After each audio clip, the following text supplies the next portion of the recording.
Hello, everyone. Thanks for pressing play. You are watching a brand new episode of ExcaliburCCGTV Talking Comics. Every week, we come together to tell you about the great comics that are hitting the shelf. This week, we are talking about July 6th. We are now in the second half of the year. It's flying by. I'm Chris. This is Randy, otherwise known as Savage Beast. Not really. He just goes by Randy. Guys, we are Excalibur Comics, Cards, and Games here in Shreveport, Louisiana, as well as in Texarkana, Texas. You can always find out what's going on with us at our website, ExcaliburCCG.com. Also, follow us on Facebook and Twitter. The links are in the description down below here on YouTube. Thank you to all of our new subscribers, all of you listeners on iTunes and Stitcher, and coming from Bleeding Cool and Between the Staples, wherever you come from. We really, really appreciate it. Thanks for being a part of our little community here. We are almost at the 1,000 subscriber mark here on YouTube. Almost there. If you just ignore it, it'll happen. I try to. And then I log in, and then I see, and I'm just like, we just need like 5 more. Come on, guys. You guys can do it. Randy. Go create other accounts. I know, just follow myself. Make them happy. Randy, what are you asking me? What's the announcement that we got for this week? August 19th through 21st. Boom. There will be a convention here in Shreveport, Louisiana. That's right. It is Geek Con, the second year. Yes. You will have Cassandra Peterson appearing. Yay. You know, that's Elvira. Oh, that's her. Okay, Yeah. that's her. Okay, Yeah. cool. And you will have Tara Reid appearing. And you will have George Perez. Yes. The legend himself appearing. And I heard a commercial on the radio about this. Yeah. In which they said the creator of the new Teen Titans. And I don't know how I felt about that as being what they're promoting George Perez as. Because the new Teen Titans from '79. well, the Teen Titans, yeah, predate that, but they're the new Teen Titans. Yeah, sure, they were the new Teen Titans, but I mean, Deathstroke was something he created. Yeah. I mean, for me, when I think of perennial George Perez, Yeah. I think of Crisis on Infinite Earths Yeah. and Infinity Gauntlet. Yeah. And Infinity Gauntlet is one of those things that is like instantly recognizable with people right now, Yeah. because of them seeing it in the Avengers movies, and with the word that that's going to be the next big Avenger film will be revolving around that. So, I don't know. Part of me was like, why don't you promote something like that? It sounds a little weird that they say the creator of the new Teen Titans. Yeah, there's nothing out there right now. I mean, there's barely even a comic that just started with that title. Right. So yeah, go with the Infinity Gauntlet, guys. Or Avengers artist or something. Yeah. I don't know. I didn't know how best to promote George Perez, especially in like a little 4-second soundbite there for it. Yeah. Because they're going through listing the people, but I mean they can say Tara Reid of American Pie and Sharknado, Right. But then they just say creator of New Teen Titans, and I don't know. It was a little lackluster for me for what promoting someone as legendary as George Right, Perez. exactly. But again, I don't know how to promote him. You can just leave it at legendary. Yeah, I mean, legendary. But I mean, you got to give him some tagline as to what he was or what he contributed to. Creator of Deathstroke and the Infinity Gauntlet. Maybe Yes. something like that. that works for me. Yeah, Especially Infinity Gauntlet. I don't know. But it's coming up, and we have tickets at Excalibur Comics in Shreveport, Yes. not Texarkana. Nope. Shreveport. Yep. Can get them here. Get them here. $20, 2-day passes. Yep. It's gonna be awesome. I'm really looking forward to it. Yeah. I really am. We had a great time last year. It was great. I mean, we were busy at the con, and it was great. Randy was busy here at the shop. All new things that you'll be able to peruse through at the con, never before seen in the comic shop. Also, if you have a child that is 12 years old or younger, the purchase of one ticket equals one entry for a child 12 years old or younger. Okay. If you have more, then you're going to have to purchase, I believe, a $5 ticket at the door. Okay. And you fly through. They have not had Yeah. problems with getting people in, so don't worry about a line with that. It'll be a line that will move, not stand still. No, this venue is great. It's lots. Yeah, you'll fly through. Yeah. So, guys, Geek Con, mark your calendars. We're ready for it. Hope you guys are. Get your tickets if you haven't gotten them. Let's have fun with that, guys. We got some new number ones to cover, some storylines. headlines, and of course, our favorites and some big news that's happening that we're also going to be covering as well. But let's go ahead and dive into some new number ones that are dropping this week. Guys, DC is still at it this week with another Rebirth title. We have Justice League Rebirth number 1 from DC Comics. I know Brian Hitch is involved. I think Tony Daniels may be drawing this particular issue. Maybe a combo of Brian Hitch and Tony Daniels. Brian Hitch is not so involved maybe not art-wise. So maybe he's writing it. Yeah, he is solely the writer. And I know Tony Daniels is on board, but for this particular issue, it didn't say. I looked at Midtown and my other spot. I didn't have a definitive artist, but guys, Rebirth number 1 is upon us here with Justice League. And this is a team that is taking a very tight, sharp look at an alien from a dead world who is trying to be a part of the Justice League, Superman. And Batman and Wonder Woman have this one question that they're asking: can he be trusted? That starts with Justice League Rebirth number 1 dropping this week. Don't miss out on that. They're fools to think that the old school Superman can't be trusted. I don't know, man. I don't know. Hey, don't. Also from DC Comics, this is the last so far that I know of Hanna-Barbera modernizing remake that's coming out through DC. Yep. And this is Flintstones number 1. It's Mark Russell, don't know who that is writing it. The name doesn't ring a bell. And legendary artist Steve Pugh. Yeah. No, Steve Pugh's awesome. Love his artwork. Yeah. Yeah. With this issue, Mr. Slate recruits Fred and Barney to go out and find some Neanderthals and introduce them to a new system called Working for a Living. Yes. That's the new system that he's come up with. He wants them to do that in his quarry. And this looks to do a whole lot more of, I guess, showing the little intricacies of things that obviously weren't around back then: telephones, airplanes, different things like that, but that are there. So they have lots of fun gimmicks. There's the Neanderthal in big men's clothing. I thought that was pretty cute. And so check it out, guys. You know, they've had some pretty solid first issues for the most part with their Hanna-Barbera remakes. Yep, there you go. You may hear about another one later on. Guys, Batman 66 meets Steed and Mrs. Peel, number 1. This is Batman 66 actually meeting the 1960s Avengers. Yeah. British Avengers. I got that right. That's correct. I thought so. Guys, this is by Ian Edginton and Matthew Dow Smith.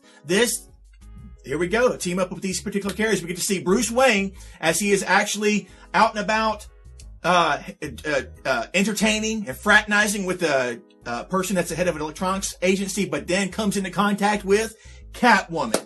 And then he thinks because he's tied up with Miss Go that he won't be able to save the day as Batman, but he doesn't need to because Mrs. Peel and her comrade John Steen show up to save the day and go even further into the nefarious plots that are happening with this particular situation. So all of you guys that are fans of Mr. Steed, Mrs. Peel, Batman 66, this team up is right up your alley. Have fun with that. Random little thing here real quickly, and I don't want to keep on doing this after every one of your segments, but they have something that's been floating around online where I don't know, Diane Rigg was in, I don't know if it's Hunger Games or something like that, and they had this image with like, can you believe she looked sexy back in the day? She was one of the first femme fatale kind of things, major ones with Miss Peel. Yeah. And back in the day, I mean, with her outfit. With the cat suit. Yeah. I mean, she kind of made the cat suit what it is. So do a little research before you go around going, oh, I can't believe she's also an actress. Actors and actresses, they may look old when they are older, duh. Yeah. But, I mean, they were probably an actor and actress for a reason because they did have the looks back in the day. They had, yes, the figure, the looks, something. Something. Totally different note. We've got Bounty #1 coming from Dark Horse Comic. This is a 10-issue mini maxi series, whatever you want to call it. Curtis Wybe is writing it. He's taking a break from Rat Queens and any other writing, I think, right now to write this. And he's joined by Mindy Lee, who I'm not familiar with her work. Interesting look to the work that I've seen here. This takes a look at the gadflies. They have become one of the most notorious and sought after bounties because of their banditry. Yep. And now they've decided that they are going to give up their bandit ways and they are going to become bounty hunters as well. Because, and this is our great little motto, if you can't beat them, join them. And then rob them blind. Sure enough. So I like that. It's a neat little thing. We'll see how this goes from Curtis Wybe. This seems like a kind of a passionate little project for him. Yeah. So there we go, guys. Last one we got, Throwaways #1 from Image Comics by Caitlin Kittredge, Steven Sanders. Caitlin Kittredge did some stuff recently for Vertigo or somebody else because her name was very familiar. Familiar. Yeah, she's all over the place. She is doing.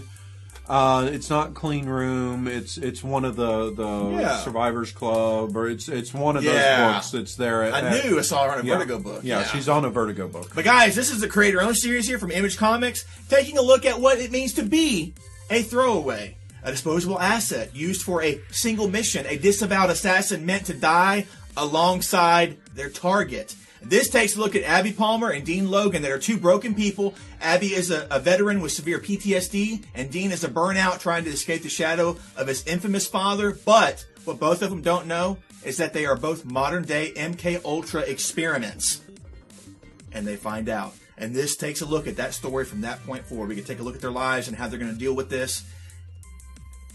Where and when were they supposed to be thrown away? When were they supposed to die? When was this supposed to happen? So there we go, guys. Suicide Squad. Hey, there we go. Those are the #1s that we're covering for this week, guys. Tell us in the comments below what you're really looking forward to checking out. Moving on to some storylines. We have several to cover, but they're all from Civil War. Randy, what is up first, sir? We've got a cool 4-issue miniseries, Civil War King 2. Yeah. Kingpin, #1 of 4. 4-issue series. Add some more numbers. From copyright 2016. With this, we see that the heroes have been one step ahead of all the villains and been able to thwart and take down villains left and right.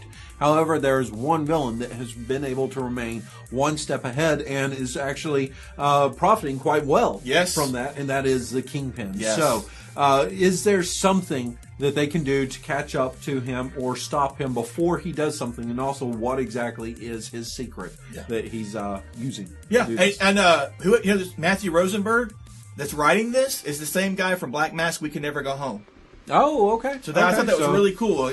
Good to see that he had something to put him in the big leagues. Right. I mean, that's really cool. So I'm really looking forward to Kingpin. I'm definitely gonna be checking that out. Civil War 2 X-Men #2 drops this week. Of course, with this new Inhuman Ulysses in the fray, things are changing up, and now mutants are being threatened, and Magneto is not having any of it. Magneto refuses to allow his people to fall by the wayside. Now he rallies those who would follow him to even the scales, even if it means risking a war with Inhumans and mutants alike. If there's one thing that Magneto has, it's resolve. And here he's showing it in spades. So there you go, guys. All right. Real quick and easy with this one. Captain America Sam Wilson, #11. This issue, Sam is going to have to choose a side. Nope. There you go. That's going to be 22 pages of him choosing a side. Maybe. Invincible Iron Man 11 drops this week. Another Civil War tie-in. This takes a look. Previously, Tony Stark and Captain America Steve Rogers were on opposite sides with the previous Civil War. But now they may possibly be on the same side, but are they? Is Steve Rogers and Tony Stark like you've never seen them before? We will find out where they stand on this particular issue with this issue. The Spider-Woman #9. Jess is on the sidelines because of a baby. However, Jess does not do very well with sitting on the sidelines. She never has. So, what's going to happen because of that? Is she going to join her friend Carol, or is she going to join, her teammate Tony? Right. We'll see. Find out with this. Also, last one up for Civil War tie-ins. Totally Awesome Hulk number 8. Bruce Banner was cured from his gamma irradiated curse. Amadeus Cho thought he could handle it. But now it looks like he may be in a long line of Hulks that face tragedy with this particular curse. We will find out even more about that with Totally Awesome Hulk number 8 dropping this week. Guys, it's all Civil War, a little bit of Justice League Rebirth, stuff that we've covered so far in this episode. Civil War is the thing going on at Marvel right now, guys. So if you're interested in any of that, especially Kingpin, if anybody can, I've got to see what the Kingpin is doing. Yeah. He will find a way. So guys, have fun with those storylines. We're moving on now to our favorites. These are some of the comics that will be at the top of our stack of comics that we take home to read. Randy, what's up for you? I've got Future Quest number 2. Love the first issue. With this one, Johnny and Haji, they get to the spacecraft, the crash site. They find a sole survivor there. Mm-hmm. She doesn't remember her name, but she definitely remembers that her pet's name is Blip. So there's another cool little thing that's happening with that. I love the little tie-ins of all these different action Hanna-Barbera characters. Yeah. And then over in Paper Girls number 7, this is a big book of what in the world is going on. And slowly and surely they're letting us know little pieces to it. But in number 7, it looks like the girls are going to discover some shocking truths about their own fates while they are in the future and discovering things about the past. Yeah. So there we go. Yeah. I still don't know. I'm enjoying the read, but I still don't know what's going on with Paper Girls. It's very weird because the people that look like they were trying to kill them and take everybody hostage or making them disappear now look like they're actually looking for them to try and help them. And I don't know what's going on. Yeah. And it looks like Apple's behind all of it. You know? Steve Jobs. With all the little clues they drop. Guys, Moon Knight number 4 drops this week. This takes a look at Mark Spector and his fellow Asylum inmates. They get to street level. We got Frenchie, Gina, and Marlene. But when they look out and see street level, Mark doesn't see the streets. He sees New York City sinking in the sands of Neo-Egypt. How much of himself and how many more of his friends will Mark lose before he reaches his true enemy? Loving this series so far. It's been awesome. It's been so good. It's been so good. And guys, Punisher number 3. And let me say, I love this cover. It's on screen right now. You should be seeing it. It is fantastic. I love it. Love it. Thank you, Declan Shalvey. Love you. But guys, on the trail of this drug that's out called EMC that just amps these people up, Frank Castle lands on the doorstep of a crew of bloodthirsty Appalachian warriors. What in the world? Where did we go? What happened here? But guys, the leader of the group knows that the Punisher may have a sweet spot for innocent people, and he tries to use that to his advantage in this particular issue. Will Frank Castle show resolve and take out Condor and his team and these Appalachian warriors, or will he risk it all to save an innocent person? I've got to know. I want to see this. A sweet spot or a soft spot? Sure, why not both? I think it could be interchangeable. They're delicious. To a degree, they're delicious. Innocents are delicious. But guys, tell us your favorites in the comments below. If you're digging these titles that we're talking about, any of the number 1s or the storylines, let us know in the comments below. Let's talk about them. Also be aware there's a whole list of second prints that are coming out for the DC Rebirth. Yeah, so be aware of those. If you missed them the first go-round, I've heard something good and want to pick them up there. My recommendation is pick up the second prints. Don't go and pay $20 to some jackhole that bought the book there. Let the price fall out and then go pick up a first print when it's cheaper. Yeah. Don't do that. Please save your money. Seriously. If you just read it, but yeah, you'll get do what you want, but Randy has great advice right there. Yeah. Guys, now it's time for our question of the week. That's right. We got some big news that dropped from Marvel here recently, and we're talking about the news of Divided We Stand. This is what's going to be happening with Marvel for the latter part of this year, maybe going into next year as well, the beginning part of next year.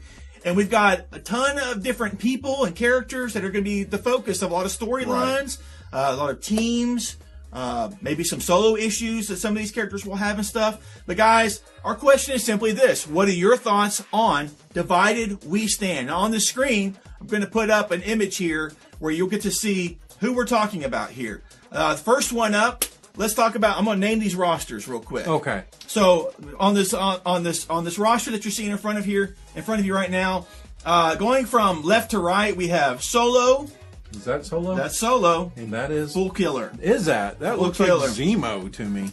Full Killer. And then we got Jessica Jones. Then we got Quake. And then we have Captain Marvel, Elektra, Thor, Odinson.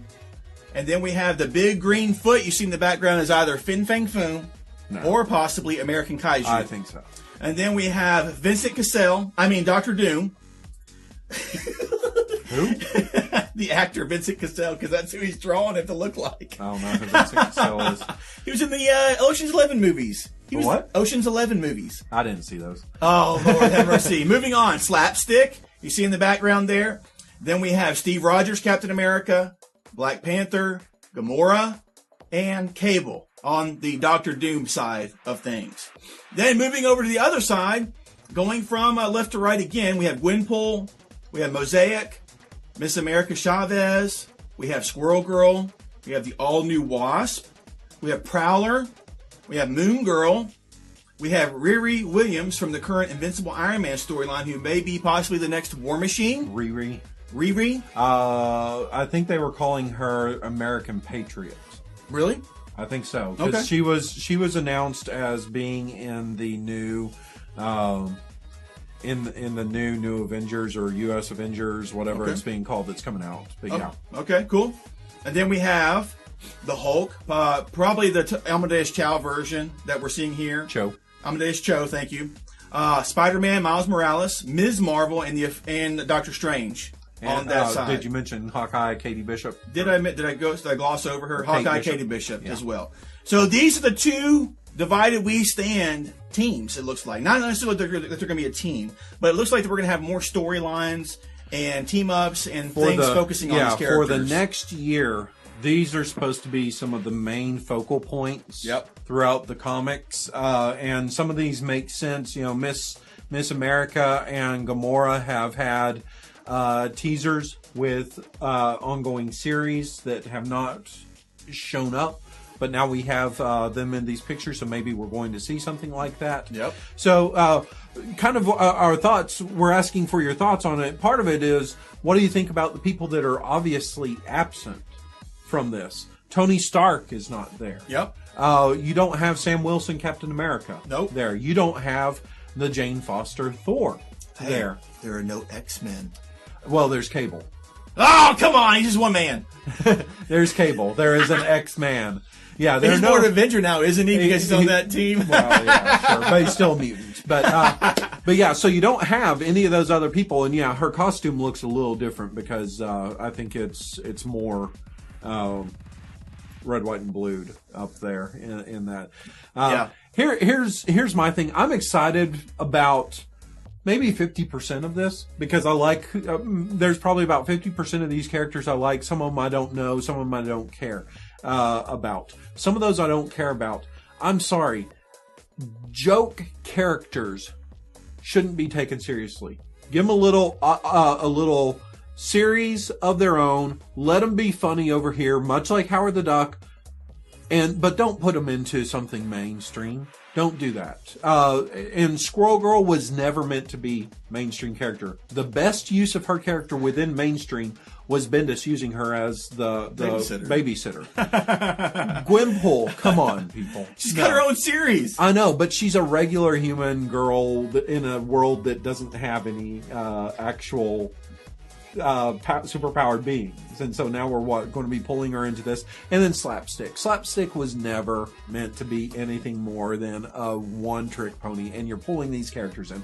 I don't care. I mean, try and do something with Solo, try and do something with Full Killer and Prowler, try to do something with them. I'm excited to see if you can, but those other ones, they're I don't want that unnecessary humor.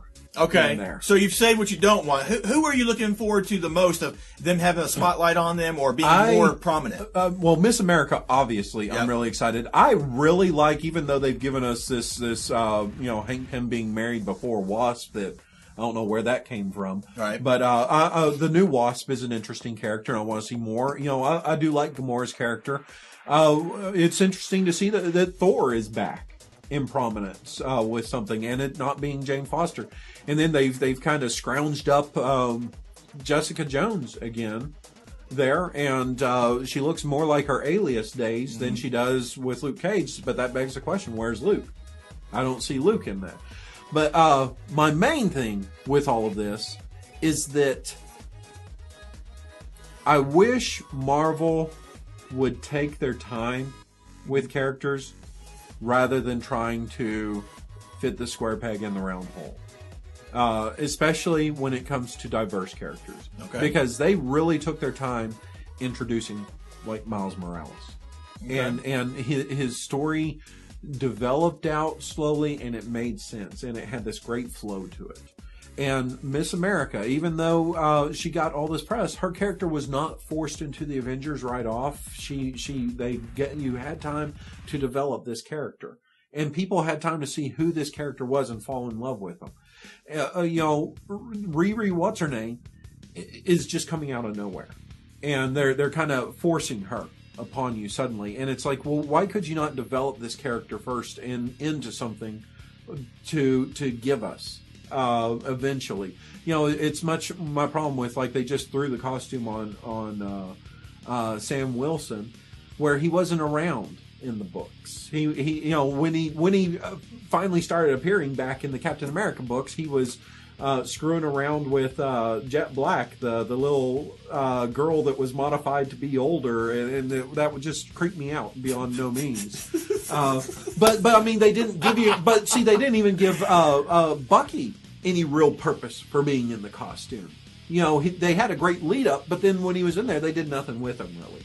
And so they just kind of throw wet noodles against the wall and see if they stick. Is kind of my thing with them. I'm excited. I want to know more about who Riri is with her character, but throwing her into the forefront, I kind of don't want something like that. I want her to percolate and build. They've given that with Kate Bishop and with Miss America, that the Young Avengers have been around for how long now? Nearly 10 years. Yeah, I mean, seriously. Nearly 10 years. So we're ready for them. And I mean, even in the case of Moon Girl, they've given us a series where we've started to see her, and it's been out for half a year now. So now we're getting this. Riri's appeared in like one panel in an Iron Man comic. No, she's been in the past several. Well, okay. Since that appearance. I mean, it hasn't been a lot though, but she has been in the Invincible Iron Man issues. Yeah, and despite everybody else, much like I love Lex Luthor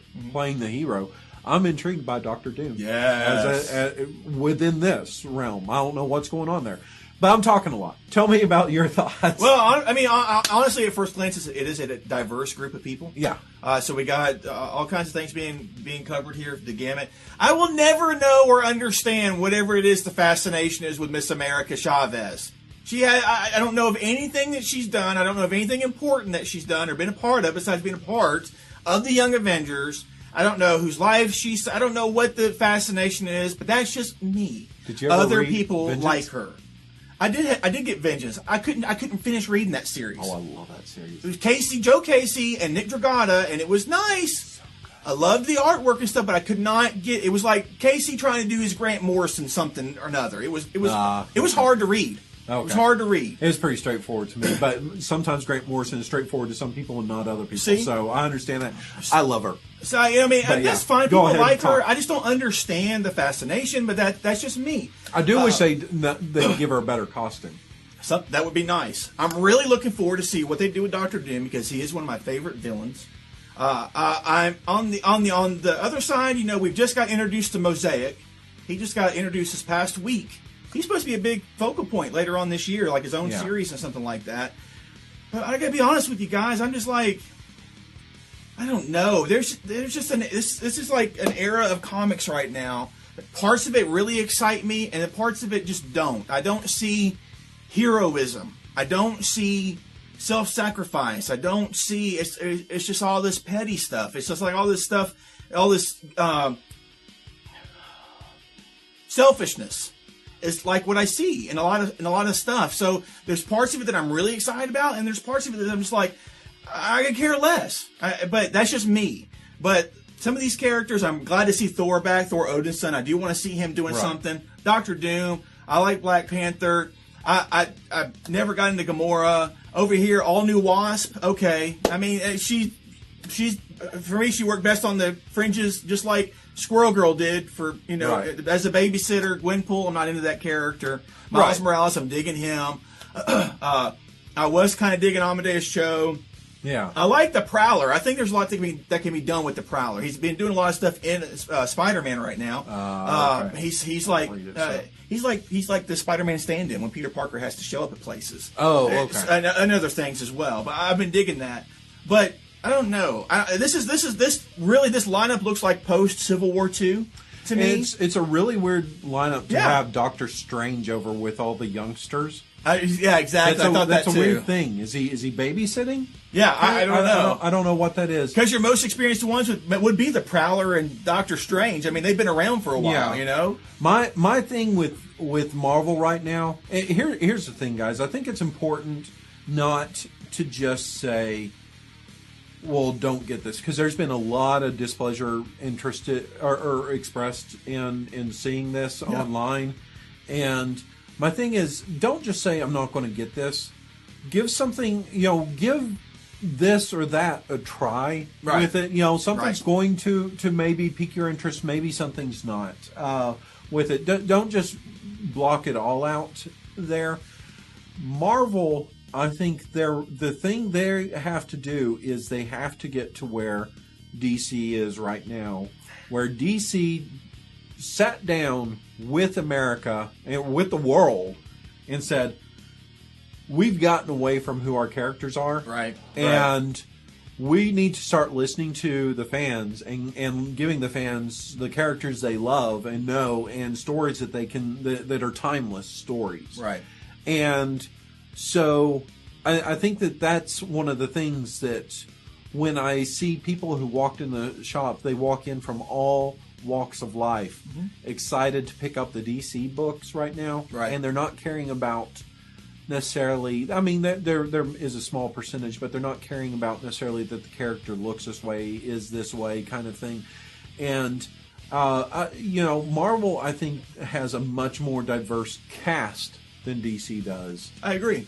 And I think that what they can do is give us that diversity without every half a year to a year deciding it's not working and restarting again. And we're just calling this season 2, season 3, season 4, but none of the seasons are cohesive to each other.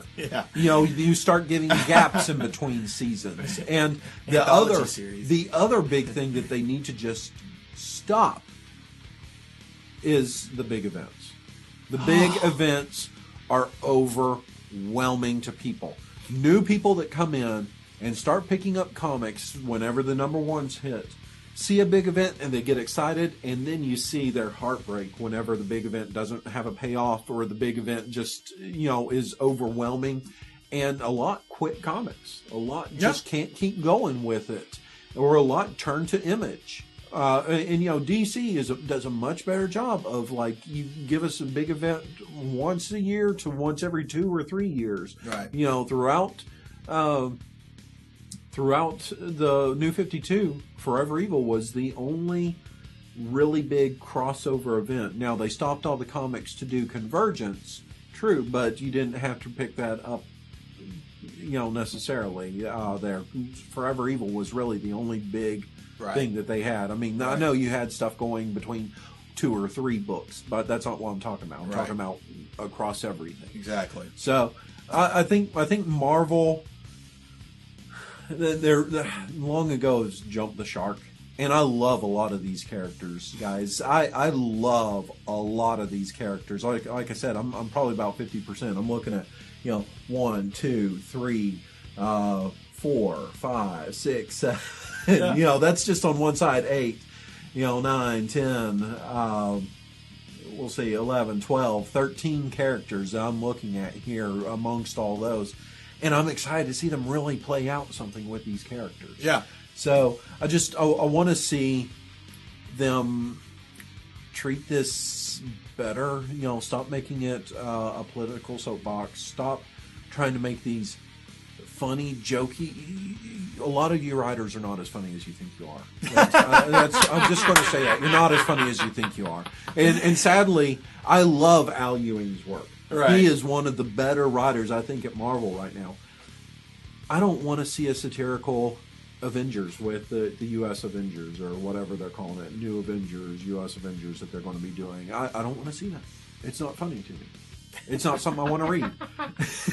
I want to read cool. I want to read like, you know, breathtaking, balls to the wall action. You know, what's going to happen next? Right. Oh my gosh, page turner kind of thing. Not something where there's a guy who thinks he's funny. Well, folks, Randy has told us how he really feels. But I'm looking forward to some of this, and not just in characters, but also with talent that may be coming on board. We may get to see some different writers, different artists and stuff. Diversity come on board. Cool. Not just in characters, but in talent as well. Yeah. Like we saw with Kingpin, Matthew Rosenberg from Yeah. Black Mask coming on board, doing some stuff at Marvel. Maybe he'll be doing some of this.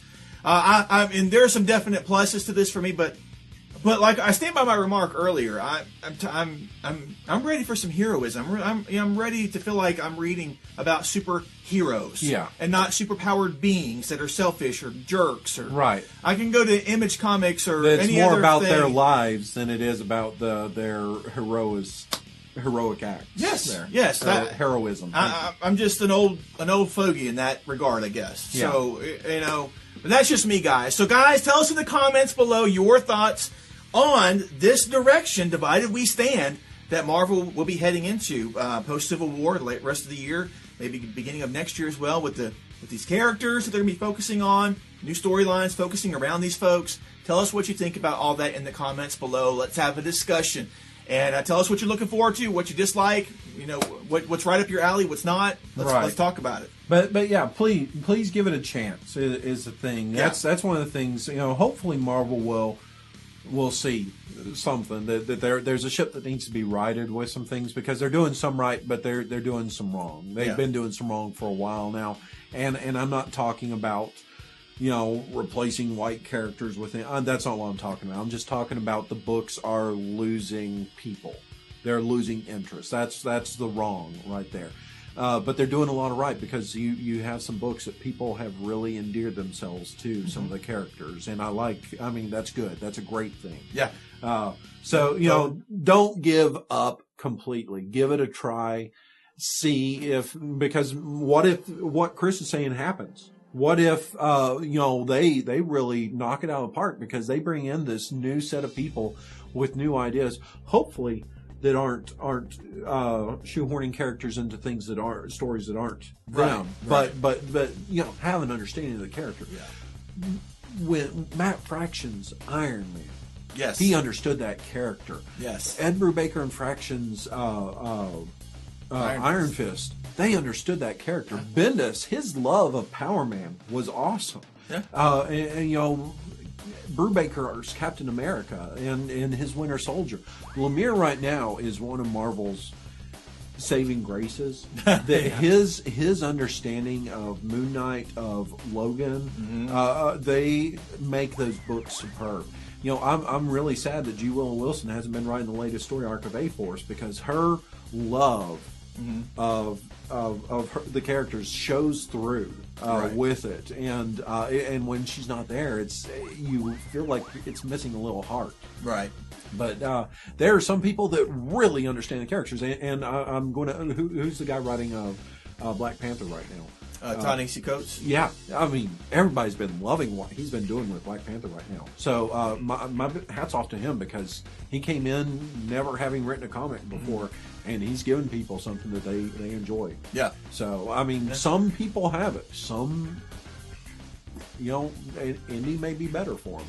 Right, exactly. And that's great, because people love the indie stuff too. Yeah, it's just So there you go, guys. Well, it's a controversial topic, man. It's like you run the emotional spectrum on some things. Yeah. So there we go, guys. Tell us down below. We want to have a conversation with you. Lots of changes are coming. And guys, thanks for watching. We really appreciate it. Take a moment to thumbs up the video, share it, Facebook, Twitter, share it wherever you want to share. We really appreciate it. Thanks for being a part of our community. We're about to pass that 1,000 subscriber count. We really, really appreciate it, and thank you for being a part of that. So yeah, tonight would be really nice. Anything else to add, sir? That's it. I'm out of gas. You're out of gas? Guys, thanks for watching. Until next time, read some great comics. Leave us some fantastic comments down below, and we will see you in our next video. Bye-bye.